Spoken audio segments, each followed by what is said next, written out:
Good evening, everyone. Please take a seat.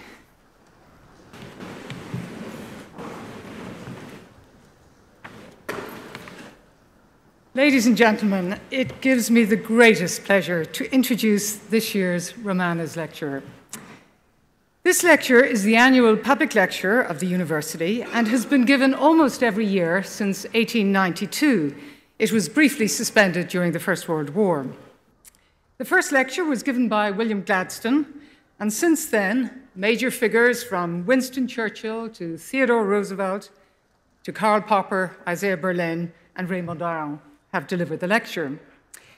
It took until 1963 for the first woman to give the Romanas lecture, Lady Violet Bonham Carter. A further 12 years for the second, Iris Murdoch. A further decade for the third, Miriam Rothschild. A further 12 years for the fourth, Mary Robinson. So I'm delighted to let you know that we have picked up the pace with an unprecedented 2 female Romanas lecturers in a row. When Hillary Rodham Clinton joined Twitter a few years ago, she described herself in the following terms: wife, mom, lawyer, women and kids advocate, Floor, that is, First Lady of Arkansas, FLOTUS, First Lady of the United States, US Senator, Secretary of State, author, dog owner, hair icon, pantsuit aficionado, glass ceiling cracker. She surprised many by her mastery of the medium, but surprising skeptics by her mastery of policy is one of the hallmarks of 4 decades of public service, which have been marked by a catalogue of firsts. She served as First Lady of the United States Senator for the state of New York, and Secretary of State for the United States. She is the first First Lady to have been elected to the Senate, and the first First Lady to have served in the Cabinet, as well as the first woman to be elected to statewide office in New York. In her 2007 campaign, in which she won 18 million votes, she became the first woman to win a presidential primary or caucus. Much earlier in her career, she was the first student to speak at a Wellesley College commencement, and the first female partner of the Rose law firm in Arkansas. Another hallmark of this long, varied, and distinguished career is tenacious advocacy for the rights of women and children. Hillary Rodham was born in Chicago and started life as a Republican, canvassing at the age of 13 for Richard Nixon in the 1960 presidential election and for Barry Goldwater 4 years later. She was president of the Young Republicans at Wellesley College, where she majored in political science. But the civil rights movement and the war in Vietnam altered her thinking, and she left the Republican Party in 1968. She attended Yale Law School, where she worked at the Yale Child Study Center. Her first scholarly article, Children Under the Law, was published in the Harvard Educational Review in 1973. Others soon followed, as well as the first of her 7 books, It Takes a Village. Moving to Arkansas, she became one of only 2 female faculty members in the School of Law at the University of Arkansas. She was twice named by the National Law Journal as one of the 100 most influential lawyers in America. During her time as First Lady of Arkansas, she was chair of the Arkansas Education Standards Committee, co-founded the Arkansas Advocates for Children and Families, and served on the boards of the Arkansas Children's Hospital and the Children's Defense Fund. As the first presidential partner with an independent professional identity, Hillary Clinton became a lightning rod for criticism of working women when she became First Lady. Her efforts to secure universal health care proved so divisive that she was forced to wear a bulletproof vest at times. Her ability to withstand unrelenting criticism of her clothes and her hair while trying to focus press attention on things that matter has led some of us to hope that she has the skin of Kevlar too. As First Lady, she successfully led bipartisan efforts to improve healthcare for millions of American children through the CHIP program, to improve adoption and foster care systems, to reduce teenage pregnancy, and to tackle violence against women. Internationally, too, Clinton was an ardent advocate for the rights of women and children.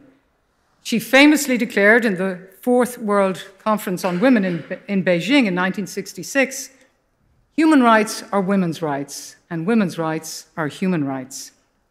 In 1997, with Secretary of State Madeleine Albright, she launched Vital Voices to promote the advancement of women as an integral part of US foreign policy. Elected to the Senate in 2000, she was comfortably re-elected in 2006, where she surprised those anticipating a carpetbagger and an ideologue by her mastery of the issues facing New Yorkers and her pragmatism in forging solutions to their problems. After the 9/11 attacks, she was a forceful advocate for funding for rebuilding New York and the health needs of the first responders. She also fought for better health care and benefits for wounded service members. In the Senate, she served on several key committees: Armed Services, Health, Education and Labour, Environment and Public Works, and the Select Committee on Aging. In 2008, Hillary Clinton sought to become the first woman to be nominated for the presidency of the US by a major party. She narrowly lost the nomination to Barack Obama, for whom she then campaigned. In her speech suspending her campaign, she characteristically told her supporters, "Life is too short, time is too precious, and the stakes are too high to dwell on what might have been. We have to work together for what can still be." Appointed Secretary of State in January 2009, Clinton's endurance was legendary. She traveled more than any of her predecessors, visiting 112 countries during her tenure. As she put it herself, "We have a lot of damage to repair." Her unglamorous but practical campaign to replace toxic fires with clean cook stoves will reduce carbon while saving countless lives. Through a smart power approach to foreign policy, Clinton sought to supplement reliance on military strength with reliance on America's economic and technological strengths, development aid, and human rights advocacy. She sought greater resources for the State Department and USAID, but also sought to make them more effective. Among her catalogue of firsts, of course, is her historic 2016 campaign, when she became the first woman nominated for president by a major US political party. She earned almost 66 million votes, famously 3 million more than her opponent. This time, it is very, very hard for many of us not to dwell on what might have been. Hillary Clinton is a trailblazer. Her tenacity and skill in advocating the cause of women and children everywhere and forging ever onward has inspired women and men around the globe and has eased the path for the women who try to follow her lead. Ladies and gentlemen, please join me in giving the warmest welcome to Hillary Rodham Clinton.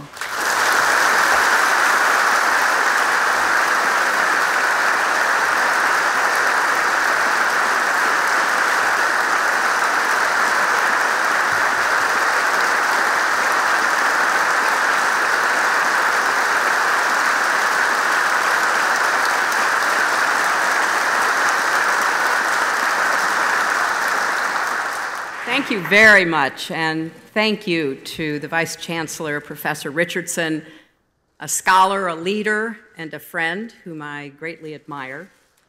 And thanks to Oxford for this invitation on this warm, sunny, beautiful day in June. I've been in Oxford in June and had to buy woolen sweaters and more socks and things, so this is a special treat. And I'm delighted to be here at the historic Sheldonian Theater. The last time I was here, about 3 years ago, my daughter Chelsea was receiving her PhD in an all-Latin ceremony which strained my high school Latin far beyond Gallia est omnis divisa. So Oxford has a special place in my heart. My husband and many of my close friends and colleagues have studied here.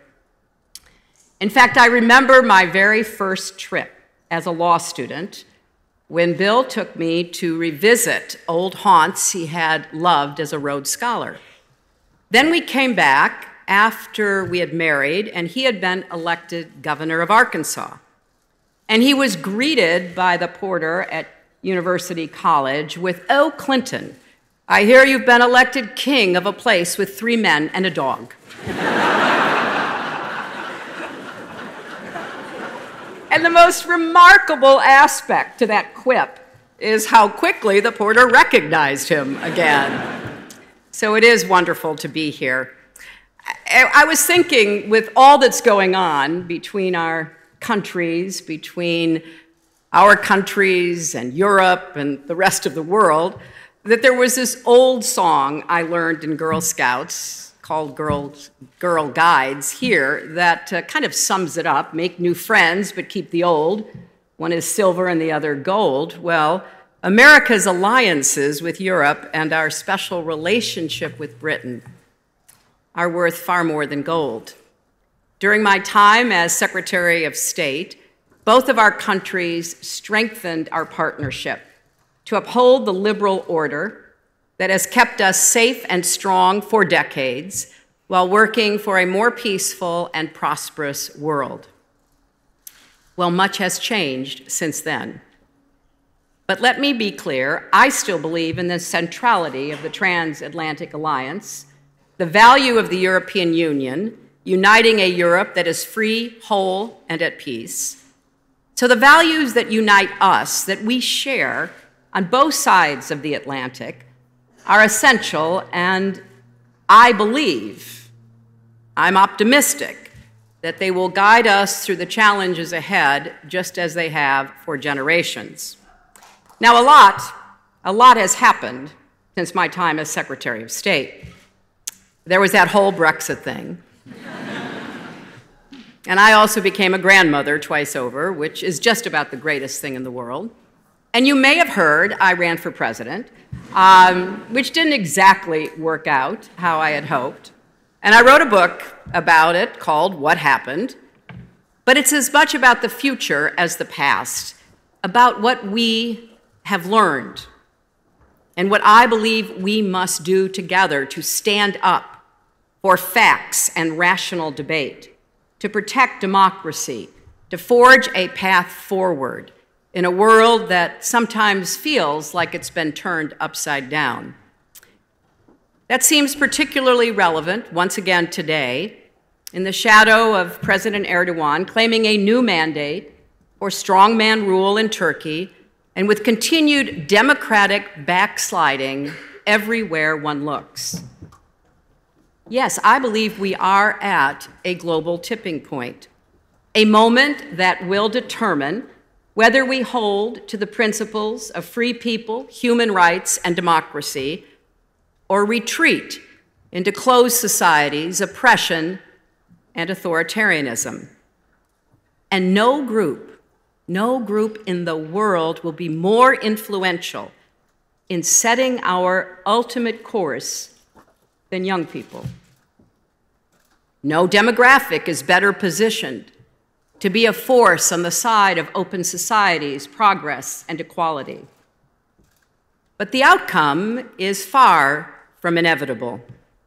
Just think, more than half of the people in the world today are under 30 years old.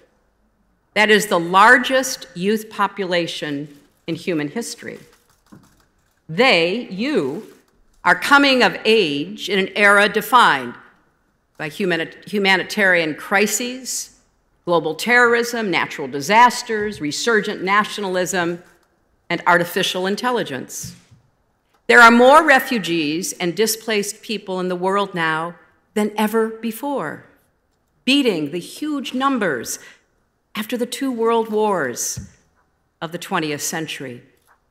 Extremist ideologies are on the rise. And adding to the tumult is the fact that the forces that undermined America's election in 2016 are still with us, threatening other democracies, including this one. Now, in the US, it was a perfect storm, deep currents of anger and resentment flowing through our culture, a political press that told voters my emails were the most important story, unprecedented intervention in our election by the FBI, and an information warfare campaign waged from the Kremlin. Now, what we have learned about Russian interference in 2016 is more than alarming.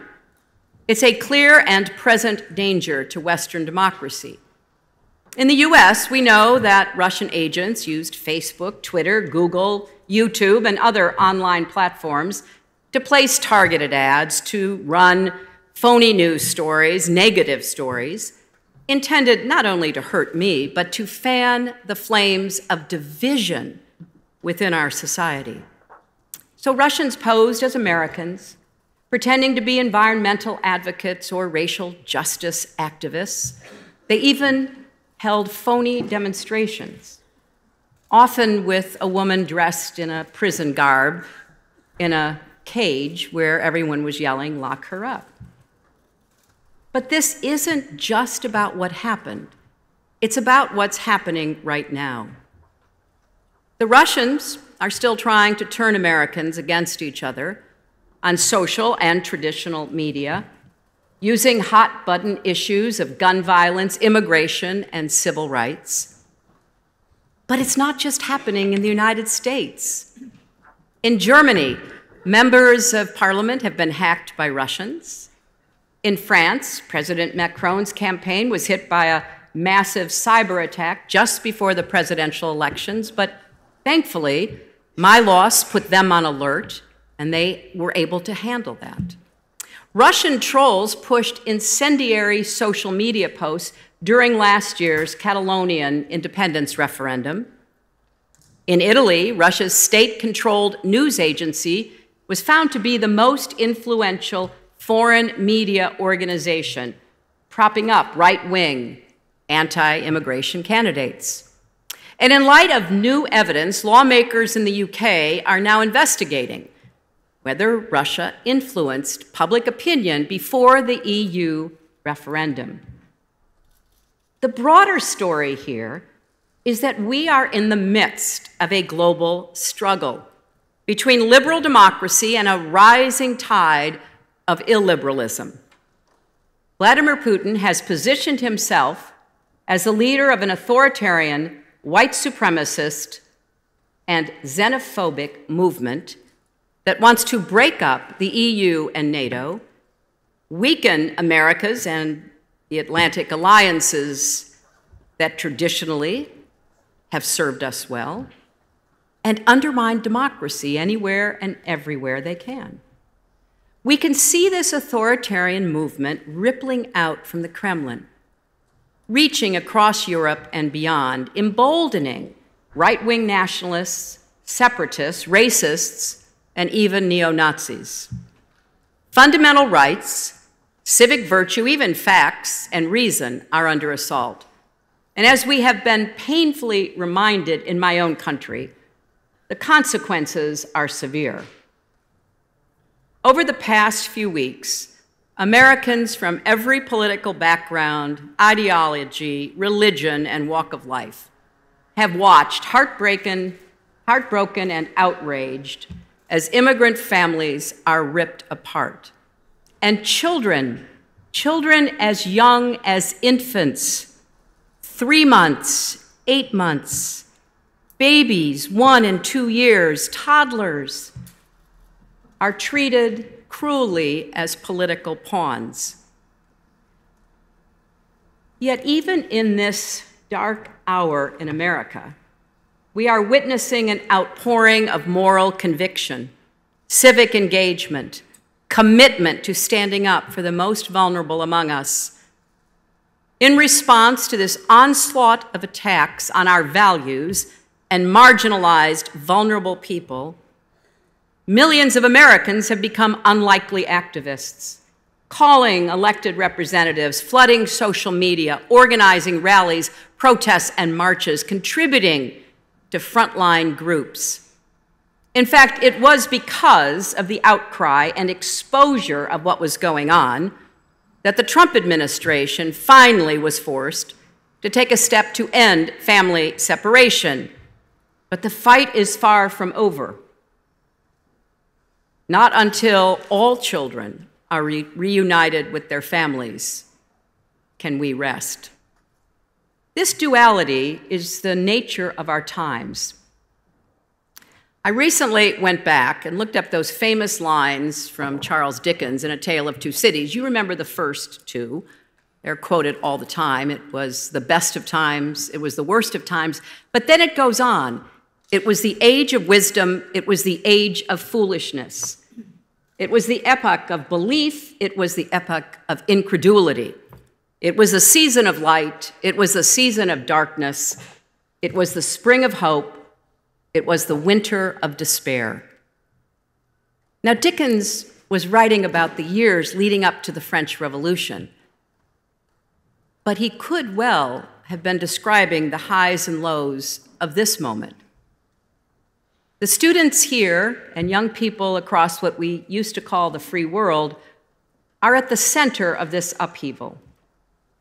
Your generation will inherit this world, ready or not, and you must shape it so that it reflects your best hopes and values, because it will fall to you and your peers to decide if the transatlantic alliance survives, if democracy survives, if the excesses of capitalism and rampant inequality can be tamed, if we will embrace openness and diversity as sources of strength and unity rather than fear and division.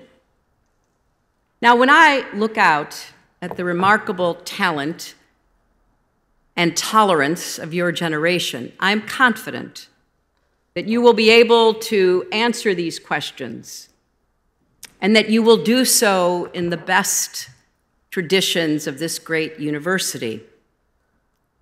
But there are troubling signs as well. I hear a lot from young people in the United States who are not just discouraged by the Trump administration, understandable, but they are disgusted by politics and disenchanted with our democratic system. They've been told by voices on both the left and the right that it's a rigged game, and a natural conclusion is to believe there is no reason to keep playing. I understand that reaction. Hyperpartisanship and polarization, gridlock and stalemate all undermine confidence in the democratic process. And these problems are exacerbated in America by the actions of an administration waging war on the rule of law, delegitimizing elections, undermining truth and reason, attacking the press for reporting their words and deeds, perpetrating shameless corruption, and rejecting the idea that our leaders should be public servants who put the common good over their own personal and political interests. Young people in America now face new restrictions on their voting rights because they attend a college away from where they live, because they don't have the right ID even though they have a driver's license from the state of their residence. And a tsunami of big money threatens to drown out their voices. So young people too often are disenfranchised and underrepresented. In fact, if millennials were accurately represented in our Congress, there would be 97 young people in office. Instead, there are just 6. So perhaps it shouldn't be surprising that surveys show Americans' attachment to democracy has decreased in recent decades. In 1995, 1 out of every 16 Americans was open to the idea of military rule in our country, which I found at the time to be a shockingly high number. In 2014, 1 in 6 Americans felt that way. In 2011, almost half said they thought that a political system with a strong leader who did not have to bother with Congress or elections was a good or very good idea. And according to a different study by Harvard's Yascha Mounk, 46% of young people in the United States think it would be good if experts or algorithms made decisions instead of elected officials. That's compared to 36% of Americans older than 50. I find both numbers shocking. Now, that gap actually is more pronounced in the UK.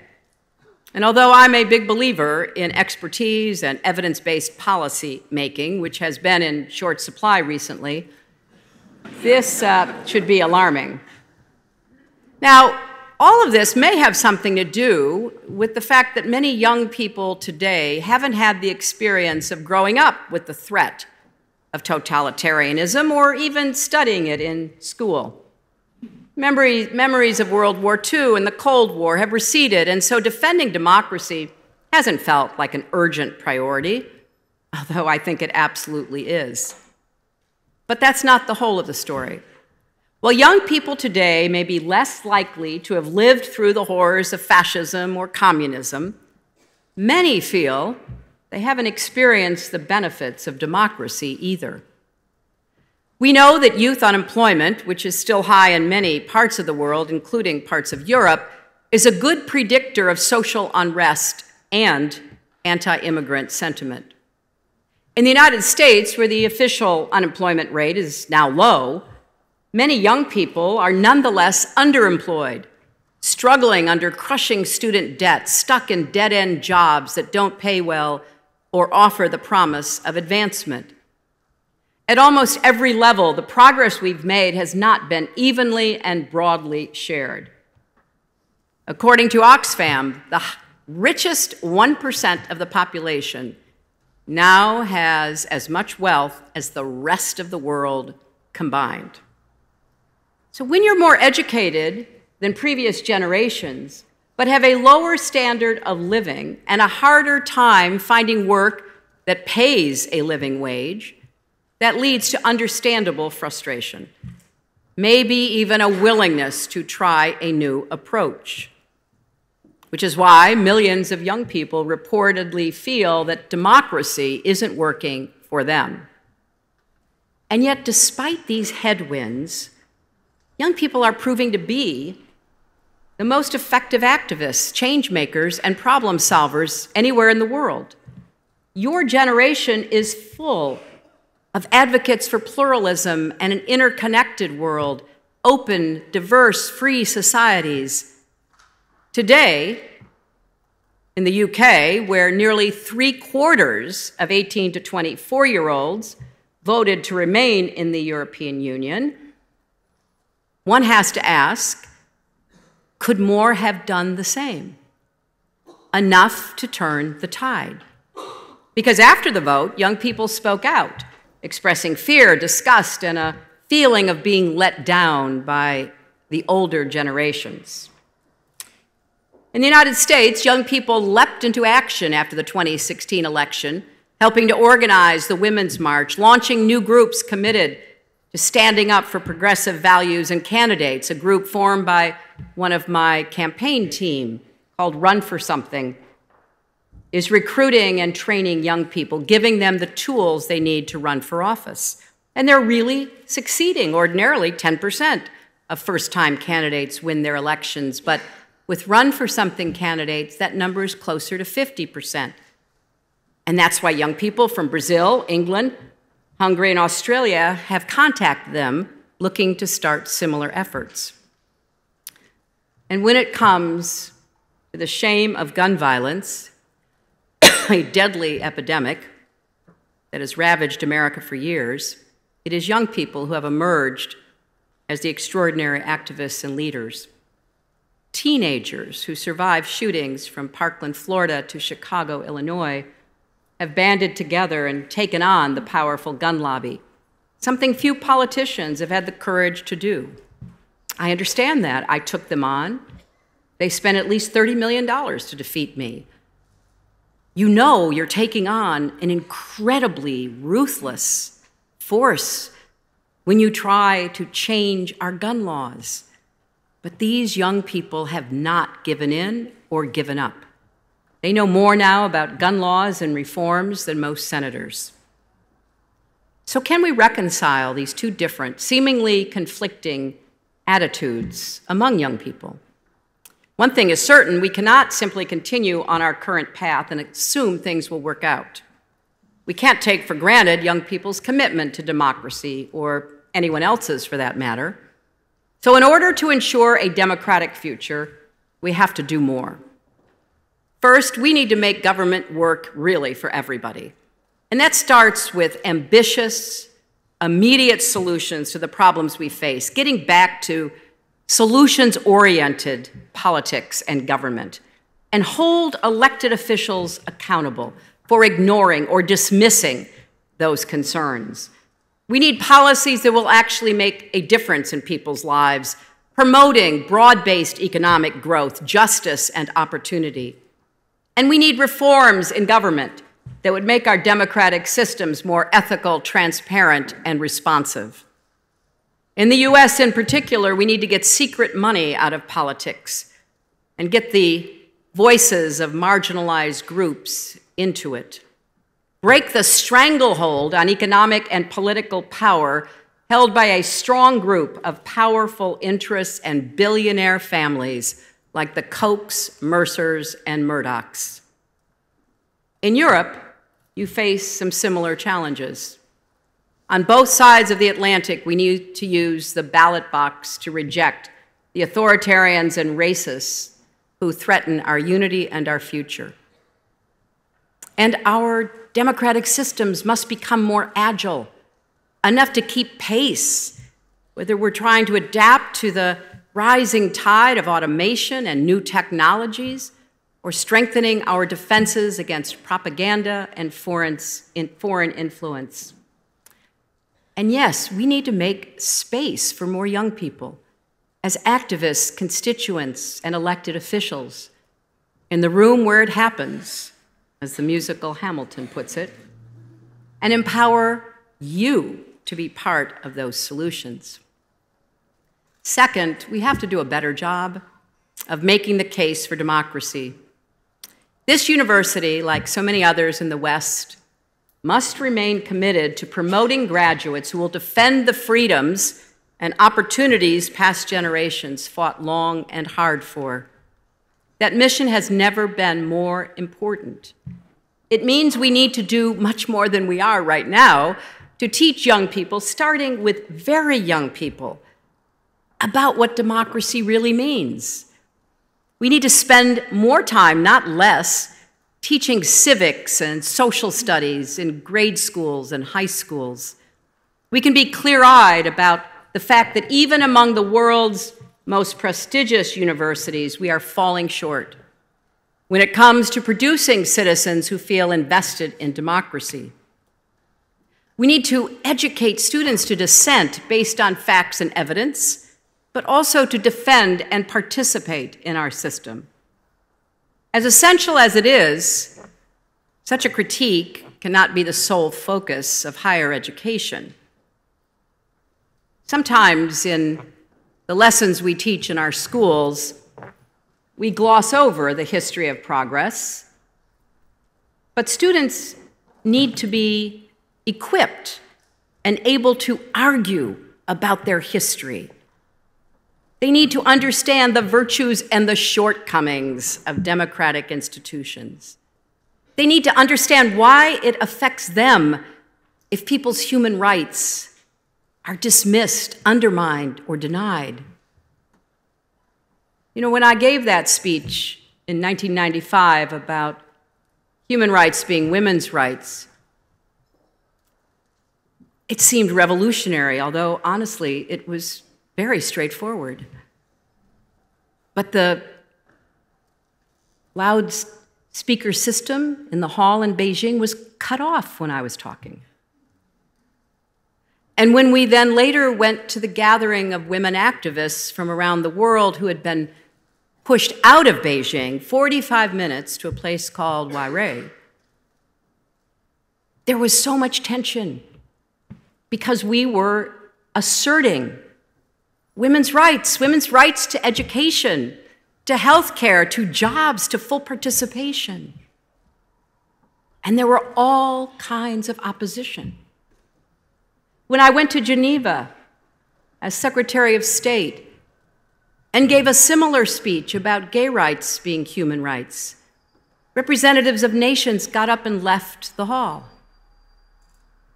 Leaders told me that I shouldn't have talked about that. Or, absolutely shockingly, they told me they didn't have any gay people in their countries. So human rights, however you define your identity, should be important to you. And we can go back to Plato and Aristotle and see how the recognition of transmitting democratic values, albeit defined very differently, from one generation to the next is not just nice, it's essential to the long-term health of any society. You know, in 1787, after the Constitutional Convention in Philadelphia, Benjamin Franklin was asked by a woman in the street outside Independence Hall, "Well, doctor, what have we got? A republic or a monarchy?" Franklin answered, "A republic, if you can keep it." In other words, the survival of our democratic institutions is up to each generation, and then to our children and our grandchildren. Now, third, as we defend our democracies, there's a trap we must avoid. Anyone who stands up to reactionary populists or authoritarian nationalists is too often portrayed as a defender of the status quo. Believe me, I know all about that. If you have progressive views, but you believe in compromise, because in a democracy voices should be heard, evidence and facts should be marshaled, but if you believe that, all too often today, you are considered an enemy of reform. But in fact, those of us who care about progress and preserving a democratic future understand that democracy is still the best way to bring about the changes we need in a free society. So we have to put forward our own best, bold visions. We have to meet reactionary politics with specifics. We have to acknowledge that democracy does require compromise among competing views. That is essential in combating authoritarianism and racism. The young, impressive researcher at Harvard, Yascha Mounk, whose work I mentioned earlier, just published a piece this morning about Turkey's most recent elections in which Erdogan was reelected president and handed far more power. Mounk points out that less than 15 years ago, when Erdogan first came to power, he was hailed as a great statesman who would uphold and strengthen Turkey's democratic institutions. The European Commission invited Turkey to apply for membership in the EU. However, in the ensuing years, he has undermined elections, consolidated power, and quelled dissent through brute force, imprisoning activists and journalists alike. So Mounk argues that Turkey is a cautionary tale for the West. What appeared to be was not. A seeming democratic reformer and populist emerged as an adversary to the system that brought him to power, stripping the rights of Turkey's citizens and untethering government from its democratic underpinnings. The Turkish case, Mounk writes, shows that authoritarian populists can prove surprisingly effective in delegitimizing anybody who disagrees with them. It shows that even if about half the country deeply hates them, populists can stay in power by mobilizing a fervent base. Now, there are many other lessons like this. Louise mentioned my personal experience with winning 3 million more votes, but still losing. And we will leave discussions of the American Electoral College for another day. But Monk concludes by saying, Turkey also shows that political and intellectual elites, both inside the country and around the world, persistently underestimate the threat which these kinds of leaders pose to the survival of democratic institutions.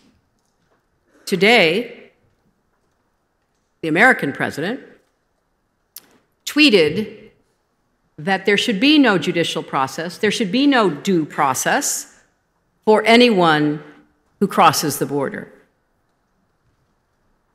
And I can't help but think if you strip immigrants and asylum seekers of due process and judicial review, who is next? So it is my hope that young people here at Oxford will commit to the hard, important work of building a democratic process that reflects your hopes, concerns, and dreams. A return to Max Weber's understanding that politics is the slow, hard boring of hard boards. It takes patience and persistence, both of which seem to be in short supply in today's hyper-fast and limited attention spans. Because in this moment, democracy is the most effective way to deliver the vision of society that you embody, the open, free world where we embrace change. Part of the reason I believe this is because I have seen what happens when young people throw up their hands and turn their backs on the hard work demanded by democracy. Consider the case of Egypt during the Arab Spring, which saw a revolution largely fueled by young people using social media. Mubarak, the then leader, was forced out of office. As Secretary of State, shortly after I went to Cairo, I walked through Tahrir Square, I talked with Egyptians, and then I met with 30 of the young organizers of the revolution that had toppled Mubarak. I asked what they intended to do, whether they were going to form a political party, whether they were going to ask people to run as candidates for parliament and other offices, maybe even run themselves. No, they said, they weren't going to do any of that. They did not want to move from protests to politics. In fact, they disdained politics. I warned that if they chose to stay on the sidelines, their revolution would be hijacked by the two very strong forces in their country, the Muslim Brotherhood or the army.